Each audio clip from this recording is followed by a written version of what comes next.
Welcome to the Scaringi Law Lunch Break. This is your time of the day to learn a little bit about the law while you enjoy your lunch.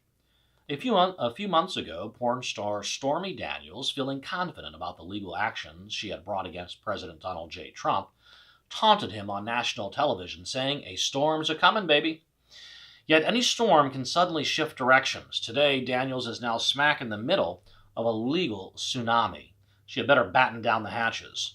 The judge presiding over her defamation case just declared, to borrow a phrase from Daniels' omnipresent television lawyer, Michael Avenatti, basta. He's heard enough. Federal District Court Judge James S. Otero recently entered an order dismissing Daniels' defamation lawsuit. Daniels had been playing high-stakes legal poker. She didn't have a valid case, but the mere filing of it has generated millions of dollars worth of free advertising for Daniels, for her strip shows, porn videos, and her recently published tell-all book. Yet now she's lost not only her hand, but the whole card game.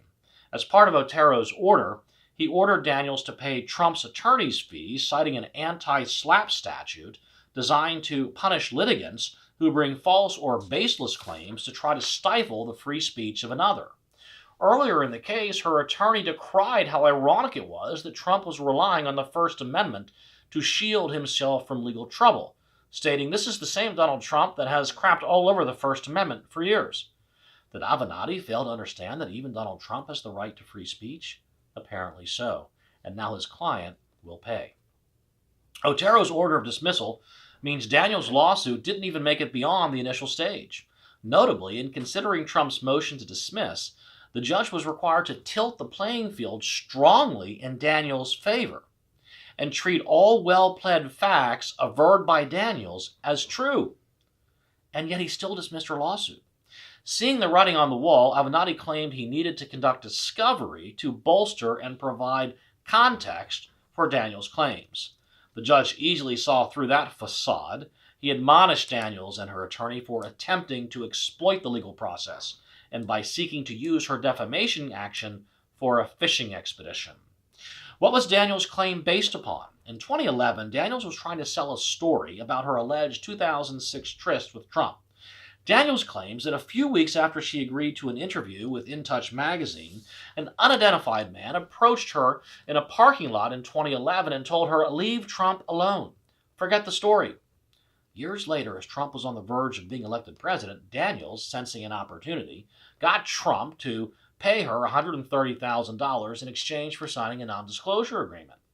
Later, apparently thinking she sold out for too little, Daniels sued to get out of the agreement and started to make her claim public. To bolster her credibility, she had a composite sketch done of the unidentified man. Trump tweeted in response, "A sketch years later about a non-existent man? A total con job, playing the fake news media for fools, but they know it."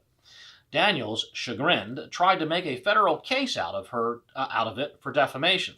Her attorney claimed, by calling the incident a con job, Mr. Trump's statement would be understood to state Ms. Clifford was fabricating the crime and the existence of the assailant, both of which are prohibited under law.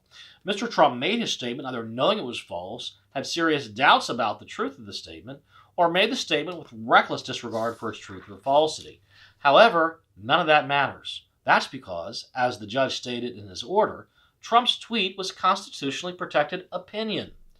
The judge explained that Trump issued that tweet as a rejoinder to Daniels, who had challenged him in the public arena by calling into question his election. That is the definition of rhetorical hyperbole protected by the First Amendment.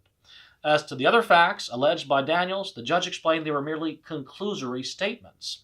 That is, arguments designed as facts that Michael Avenatti-type lawyers use to try to keep a claim or defense alive when they have no facts to support it. It appears Daniels and her attorney are prepared to go down swinging. Now that the lawsuit has been tossed, they've appealed. The appeal will likely be dismissed too. Trump, as is his nature, has claimed total victory, which is true. The defamation suit was dismissed in its entirety and Daniels ordered to pay Trump's attorney's fees.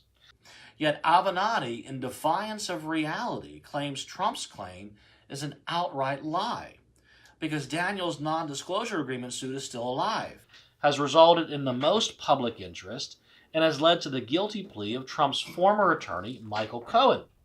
Avenatti is admitting that he and Daniels may have filed the non-disclosure suit for ulterior purposes, which could get him into ethical trouble.